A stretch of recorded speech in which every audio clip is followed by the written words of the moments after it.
ದೇಶದ 20ಕ್ಕೂ ಹೆಚ್ಚು ಮ್ಯೂಸಿಯಂಗಳಿಗೆ ಬಾಂಬ್ ಬೆದರಿಕೆ ಬಂದಿದೆ. ಅದರಲ್ಲಿ ಬೆಂಗಳೂರಿನ 3 ಮ್ಯೂಸಿಯಂಗಳಿಗೆ ಬೆದರಿಕೆ ಬಂದಿರೋದು. ಬೆದರಿಕೆ ಇಮೇಲ್ ಅನ್ನು ಕಳಿಸಲಾಗಿದೆ. ಶಾಲೆಗಳಿಗೆ ಬೆದರಿಕೆ ಇಮೇಲ್ ಬಂದದ್ದಾಯ್ತು. ಈಗ ಮ್ಯೂಸಿಯಂಗಳ ಸರದಿ. ದೇಶದ 20ಕ್ಕೂ ಹೆಚ್ಚು ಮ್ಯೂಸಿಯಂಗಳಿಗೆ ಬಾಂಬ್ ಬೆದರಿಕೆ ಮೇಲ್ ಬಂದಿದ್ದು. ಬೆಂಗಳೂರಿನ 3 ಮ್ಯೂಸಿಯಂಗಳಿಗೆ, ರಾಜ್ಯದ ಹಲವು ಮ್ಯೂಸಿಯಂಗಳಿಗೆ ಬೆದರಿಕೆ ಬಂದಿದೆ. ವಿಶ್ವೇಶ್ವರಯ್ಯ ಮ್ಯೂಸಿಯಂ, ನೆಹರು ತಾರಾಲಯ, National Gallery of Modern Art, ಬೆಂಗಳೂರಿನ ಈ 3 ಪ್ರಮುಖ ಮ್ಯೂಸಿಯಂಗಳಿಗೆ ಬೆದರಿಕೆಯ ಇಮೇಲ್ ಬಂದಿದೆ. ರಾಜಧಾನಿಯ ಜನರಿಗೆ ಈ ಹುಸಿ ಬಾಂಬ್ ಆತಂಕ ಹೆಚ್ಚಳವಾಗ್ತಾ ಇದೆ.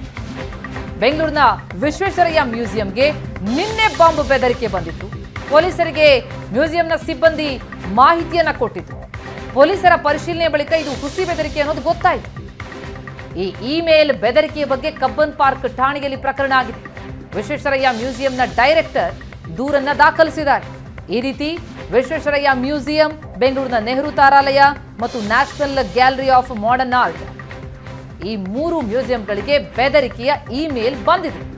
ಈ ರೀತಿ ದೇಶದ 20ಕ್ಕೂ ಹೆಚ್ಚು ಮ್ಯೂಸಿಯಂಗಳಿಗೆ ಬಾಂಬ್ ಬೆದರಿಕೆ ಮೇಲ್ ಬಂದಿದ್ದು, ರಾಜ್ಯದ ಇನ್ನೂ ಹಲವು ಮ್ಯೂಸಿಯಂಗಳಿಗೆ ಬೆದರಿಕೆ ಬಂದಿದೆ.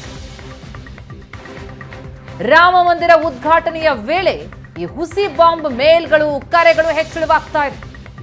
ವಿಶ್ವವಿಖ್ಯಾತ ಗೋಳಗುಮ್ಮಟ ಸ್ಮಾರಕಕ್ಕೂ ಕೂಡ ಟೆರರಿಸ್ಟ್ ಕಂಡುಬಿದ್ದಾರೆ. ಭಯೋತ್ಪಾದಕರಿಂದ 111 ಸ್ಮಾರಕಕ್ಕೆ ಹುಸಿ ಬಾಂಬ್ ಸಂದೇಶ. ಗೋಳಗುಮ್ಮಟ ಕಚೇರಿ ಇಮೇಲ್ ಕೂಡ ಕಿಡಿಗೇಡಿಗಳು ಸಂದೇಶ ಕಳಿಸಿದ್ದಾರೆ. ಗೋಳಗುಮ್ಮಟ ಎದುರಿನ ಮ್ಯೂಸಿಯಂನಲ್ಲಿ ಬಾಂಬ್ ಇಟ್ಟಿದ್ದೇವೆ, ಮ್ಯೂಸಿಯಂನ ಹಲವು ಜಾಗದಲ್ಲಿ ಬಾಂಬ್ ಇಟ್ಟಿದ್ದೇವೆ ಅಂತ ಬೆದರಿಕೆಯೊಡ್ಡಿದ್ದಾರೆ. ಟೆರರೈಸರ್ಸ್ ಗ್ರೂಪ್ ಎನ್ನುವ ಹೆಸರಿನಲ್ಲಿ ಈ ಬೆದರಿಕೆಯ ಇಮೇಲ್ ಸಂದೇಶ ಬಂದಿದೆ. ನಿನ್ನೆ ಸಾಯಂಕಾಲ ಈ ಸಂದೇಶವನ್ನು ಗಮನಿಸಿದ್ದಾರೆ ಗೋಳಗುಮ್ಮಟದ ಸಿಬ್ಬಂದಿ. ತಡರಾತ್ರಿ ಬಾಂಬ್ ನಿಷ್ಕ್ರಿಯ ದಳ ಸ್ಮಾರಕದ ಸುತ್ತ ಪರಿಶೀಲನೆ ನಡೆಸಿತು. ಒಂದು ಕಡೆ ಬೆಂಗಳೂರು, ಮತ್ತೊಂದೆಡೆ ಗೋಳಗುಮ್ಮಟ. ಪರಿಶೀಲನೆ ಬಳಿಕ ಎಲ್ಲವೂ ಹುಸಿ ಬಾಂಬ್ ಇಮೇಲ್ಗಳು ಅನ್ನೋದು ಖಾಕಿಗೆ ಖಚಿತ ಆಗಿದೆ. ಟೆರರೈಸರ್ಸ್ ಗ್ರೂಪ್ ಹೆಸರಿನಲ್ಲಿ ಇಮೇಲ್ ಸಂದೇಶ ಬಂದಿದ್ ಯಾಕೆ, ಕಳಿಸಿದವರು ಯಾರು, ಈ ಬಗ್ಗೆ ಮಾಹಿತಿಯನ್ನು ಪೊಲೀಸರು ಕಲೆ ಹಾಕ್ತಾ ಇದ್ದಾರೆ. ಉದ್ಘಾಟನೆಯ ದಿನಾಂಕ ಸಮೀಪವಾಗ್ತಾ ಇದ್ದಂಗೆ ರಾಜ್ಯದಲ್ಲಿ ಆವಾಗವಾಗ ಹುಸಿ ಬಾಂಬ್ ಕರೆಗಳ ಸಂಖ್ಯೆ ಹೆಚ್ಚಾಗ್ತಾ ಇದೆ. ಮತ್ತೊಂದು ಕಡೆಗೆ ಹುಸಿ ಬಾಂಬ್ನ ಸಂದೇಶಗಳು ಕೂಡ ರವಾನೆ ಆಗ್ತಾ ಇರುವಂಥದ್ದು. ಈಗ ಏನಂತಂದರೆ ಸಾಕಷ್ಟು ಜನರಲ್ಲಿ ಈ ವಿಚಾರ ಭಯ ಮೂಡಿಸಿರುವಂಥದ್ದು. ಅದರಲ್ಲೂ ಕೂಡ ವಿಜಯಪುರದ ವಿಶ್ವವಿಖ್ಯಾತ ಗೋಳಗುಮ್ಮಟದಲ್ಲೂ ಕೂಡ ಹುಸಿ ಬಾಂಬ್ನ ಒಂದು ಸಂದೇಶ ಬಂದಿರುವಂಥದ್ದು. ಇಲ್ಲಿನ ಮ್ಯೂಸಿಯಂನ ಕಚೇರಿಯ ಇಮೇಲ್ಗೆ ಒಂದು ಹುಸಿ ಬಾಂಬ್ನ ಸಂದೇಶ ಬಂದಿದೆ. ನನ್ನ ಹಿಂದುಗಡೆ ಏನು ನೋಡ್ತಾ ಇದ್ದೀರಿ, ನೇರವಾಗಿ ನೋಡ್ತಾ ಇದ್ದರೆ ಮೊದಲು ನಮಗೆ ಕಾಣಿಸೋದೇ ಇಲ್ಲಿ ಮ್ಯೂಸಿಯಮ್ಮು. ಆ ಮ್ಯೂಸಿಯಂನ ಒಳಗಡೆ ಏನಂತಂದರೆ ಹಲವಾರು ಕಡೆಗಳಲ್ಲಿ, ಮ್ಯೂಸಿಯಂನ ಬೇರೆ ಬೇರೆ ಕಡೆಗಳಲ್ಲಿ ನಾವು ಬಾಂಬನ್ನು ಇಟ್ಟಿದ್ದೀವಿ, ಗುಪ್ತವಾದ ಸ್ಥಳಗಳಲ್ಲಿ ಬಾಂಬನ್ನು ಇಟ್ಟಿದ್ದೀವಿ ಅಂಥೇಳಿ ಏನಂತಂದರೆ ಒಂದು ಇಮೇಲ್ಗೆ ಸಂದೇಶ ಬಂದಿರುವಂಥದ್ದು. ಹೀಗಾಗಿ ಆತಂಕದ ವಾತಾವರಣ ನಮಗೆ ಇಲ್ಲಿ ಕಂಡು ಬರ್ತಾ ಇರುವಂಥದ್ದು. ನಿನ್ನೆ ಏನಂತಂದರೆ ನಿನ್ನೆ ನಸ್ಕಿನ ಜಾವ 4:40 ಸರಿಯಾಗಿ ಇದೇ ಮ್ಯೂಸಿಯಂನ ಕಚೇರಿಯ ಇಮೇಲ್ಗೆ ಏನಂತಂದರೆ ಒಂದು ಮೇಲ್ ಬಂದಿರುವಂಥದ್ದು. ಆ ಮೇಲನ್ನು ಓದಿದಂಥ ಇಲ್ಲಿನ ಅಧಿಕಾರಿಗಳಿಗೆ ಒಂದು ಶಾಕ್ ಉಂಟಾಗಿದೆ. ಮತ್ತೊಂದು ಕಡೆಗೆ ನಸ್ಕಿನ ಜಾವಾನೇ ಈ ಮೇಲ್ ಬಂದರೂ ಸಹ ಸಾಯಂಕಾಲವರೆಗೂ ಕೂಡ ಯಾರೂ ಆ ಮೇಲನ್ನು ಅಬ್ಸರ್ವ್ ಮಾಡಿಲ್ಲ. ಯಾಕಂತ ಕೇಳಿದರೆ ಪ್ರತಿ ಶುಕ್ರವಾರ ಮ್ಯೂಸಿಯಂ ರಜೆ ಇರುತ್ತೆ, ಹೀಗಾಗಿ ಕಚೇರಿಯಲ್ಲಿ ಅಧಿಕಾರಿಗಳು ಇರೋದಿಲ್ಲ. ಆದರೆ ಬಳಿಕ ಸಾಯಂಕಾಲ ಮೇಲನ್ನು ಚೆಕ್ ಮಾಡಿದಾಗ ಅಲ್ಲಿ ಏನಂತಂದರೆ ಹುಸಿ ಬಾಂಬ್ನ ಒಂದು ಸಂದೇಶ ಬಂದಿರುವಂಥದ್ದು ಕಂಡು ಬಂದಿದೆ. ಬಳಿಕ ಏನಂದರೆ ಗೋಳಗುಮ್ಮಟ ಪೊಲೀಸರಿಗೆ ಈ ವಿಷಯವನ್ನು ಮುಟ್ಟಿಸಲಾಗಿದೆ. ಸಾಯಂಕಾಲ ಏನಂದರೆ ಗೋಳಗುಮ್ಮಟ ಪೊಲೀಸರು, ಮತ್ತೊಂದು ಕಡೆಗೆ ಬಾಂಬ್ ನಿಷ್ಕ್ರಿಯ ದಳ ಎಲ್ಲರೂ ಸಹ ಬಂದು ಏನಂತಂದರೆ ಇಲ್ಲಿ ಒಂದು ಸರ್ಚನ್ನು ನಡೆಸಿದ್ದಾರೆ. ಆದರೆ ಯಾವುದೇ ರೀತಿಯಾದಂಥ ಬಾಂಬ್ ಆಗಲಿ ಮತ್ತೊಂದು ಅನುಮಾನಾಸ್ಪದ ವಸ್ತುಗಳಾಗಲಿ ಇಲ್ಲಿ ಯಾವುದೂ ಕೂಡ ಸಿಕ್ಕಿಲ್ಲ. ಆನಂತರ ಇದೊಂದು ಹುಸಿ ಬಾಂಬ್ ಕರೆ ಅನ್ನುವಂಥದ್ದು ವಿಚಾರ ಇಲ್ಲಿ ಗೊತ್ತಾಗಿರುವಂಥದ್ದು. ಬಳಿಕ ಏನಂತಂದರೆ ಇಲ್ಲಿ ಸಾಕಷ್ಟು ಏನಂತಂದರೆ ಸೆಕ್ಯೂರಿಟಿಗಳನ್ನು ಹೆಚ್ಚಿನ ಸಂಖ್ಯೆಯಲ್ಲಿ ಇಲ್ಲಿ ನಿಯೋಜನೆ ಮಾಡಿರೋದನ್ನು ನೋಡ್ತಾ ಇದ್ದೀವಿ.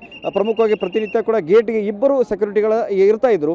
ಆದರೆ ಈಗ ಒಂದು ಕಡೆಗೆ ಜನರು ಬರ್ತಕ್ಕಂಥ ಸಂಖ್ಯೆ ಕೂಡ ಹೆಚ್ಚಾಗಿದೆ, ಮತ್ತೊಂದು ಕಡೆಗೆ ಈ ಹುಸಿ ಬಾಂಬ್ನ ಕರೆಯಿಂದಾಗಿ ಆತಂಕ ಕೂಡ ಇಲ್ಲಿ ಹೆಚ್ಚಾಗಿರುವಂಥದ್ದು. ಹೀಗಾಗಿ ಹೆಚ್ಚಿನ ಸೆಕ್ಯೂರಿಟಿಯನ್ನು ಇಲ್ಲಿ ನಿಯೋಜನೆ ಮಾಡಲಾಗಿರುವಂಥದ್ದು. ಅದರಲ್ಲೂ ಸಹ ಈ ಸಂದೇಶದಲ್ಲಿ ಏನಿತ್ತು ಅನ್ನೋದನ್ನು ನೋಡೋದಾದರೆ ಮ್ಯೂಸಿಯಂನ ಹಲವು ಭಾಗಗಳಲ್ಲಿ ಹಲವು ಗುಪ್ತ ಸ್ಥಳಗಳಲ್ಲಿ ನಾವು ಒಂದು ಸ್ಫೋಟಕವನ್ನು ಇಟ್ಟಿದ್ದೀವಿ, ಹಲವಾರು ಕಡೆಗಳಲ್ಲಿ ಇಟ್ಟಿದ್ದೀವಿ, ಅದನ್ನು ನೀವು ಹುಡುಕಿ ಅಂಥೇಳಿ ಅದೊಂದು ಸಂದೇಶದಲ್ಲಿತ್ತು. ಅದರಲ್ಲೂ ಕೂಡ ನಸ್ಕಿನ ಜಾವ ಸಂದೇಶ ಬಂದ್ರೂ ಮರುದಿನ ಇದು ಸ್ಫೋಟವಾಗುತ್ತೆ ಅನ್ನುವಂಥ ಒಂದು ಒಕ್ಕಣೆಯನ್ನು ಕೂಡ ಅಲ್ಲಿ ಆ ಮೇಲಲ್ಲಿ ಸಬ್ಜೆಕ್ಟ್ನಲ್ಲಿ ಬರೆಯಲಾಗಿದೆ. ಅಷ್ಟಕ್ಕೂ ಈ ಸಂದೇಶವನ್ನು ಕಳಿಸಿದ್ಯಾರು, ಯಾವ ಇಮೇಲ್ನಿಂದ ಬಂದಿದೆ, ಆ ಇಮೇಲಲ್ಲಿ ಇರ್ತಕ್ಕಂಥದ್ದು ಏನು ಅನ್ನೋದನ್ನು ನೋಡಿದರೆ ಟೆರರಿಸ್ಟರ್ಸ್ 311 ಅಂತ ಒಂದು ಗ್ರೂಪು, ಆ ಗ್ರೂಪ್ನಿಂದ ನಾವು ಈ ಸಂದೇಶವನ್ನು ಕಳಿಸ್ತಾ ಇದ್ದೀವಿ, ನಾವು ಒಬ್ಬನೇ ವ್ಯಕ್ತಿ ಇಲ್ಲ, ನಾವು ಬಹಳ ಜನ ಇದ್ದೀವಿ ಅನ್ನೋಂಥ ಒಂದು ಒಕ್ಕಣೆಯನ್ನು ಕೂಡ ಅಲ್ಲಿ ಬರೆದಿದ್ದಾರೆ. ಪರ್ಟಿಕ್ಯುಲರಾಗಿ ಈ ಹೆಸರನ್ನು ಮೀಡಿಯಾಗಳಿಗೆ ನೀವು ತಲುಪಿಸಬೇಕು ಅಂಥೇಳಿನೂ ಕೂಡ ಅಲ್ಲಿ ಬರೆದಿದ್ದಾರೆ. ಹೀಗಾಗಿ ಏನಂತಂದರೆ ಎಲ್ಲೋ ಒಂದು ಕಡೆ ಇದು ಯಾರೋ ಪ್ರಚಾರಕ್ಕಾಗಿ ಈ ರೀತಿ ಮಾಡಿರಬಹುದು, ಎಲ್ಲೋ ಒಂದು ಕಡೆ ಸುಮ್ಮನೆ ಗೊಂದಲ ಸೃಷ್ಟಿ ಮಾಡೋದಕ್ಕೆ ಮಾಡಿರಬಹುದು ಮೇಲ್ನೋಟಕ್ಕೆ ಕಂಡು ಬರ್ತಾ ಇದೆ. ಆದರೆ ಈ ಮೇಲ್ ಯಾರ್ಯಾರಿಗೆ ಹೋಗಿದೆ ಅನ್ನೋದನ್ನು ನೋಡೋದಾದರೆ ಇಲ್ಲಿ ಕೂಡ ಒಂದು ಅಚ್ಚರಿಯಾದಂಥ ವಿಚಾರ ಇದೆ.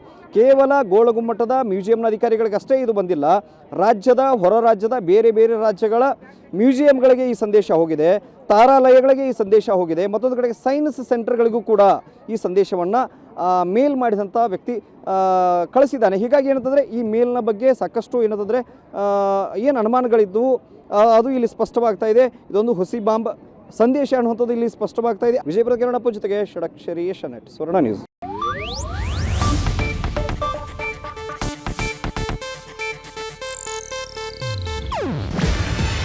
ಇದು ಏಷ್ಯಾನೆಟ್ ನ್ಯೂಸ್ ನೆಟ್ವರ್ಕ್ ಪ್ರಸ್ತುತಿ. ನೀವು ನೋಡ್ತಿದ್ದೀರಾ ಏಷ್ಯಾನೆಟ್ ಸುವರ್ಣ ನ್ಯೂಸ್.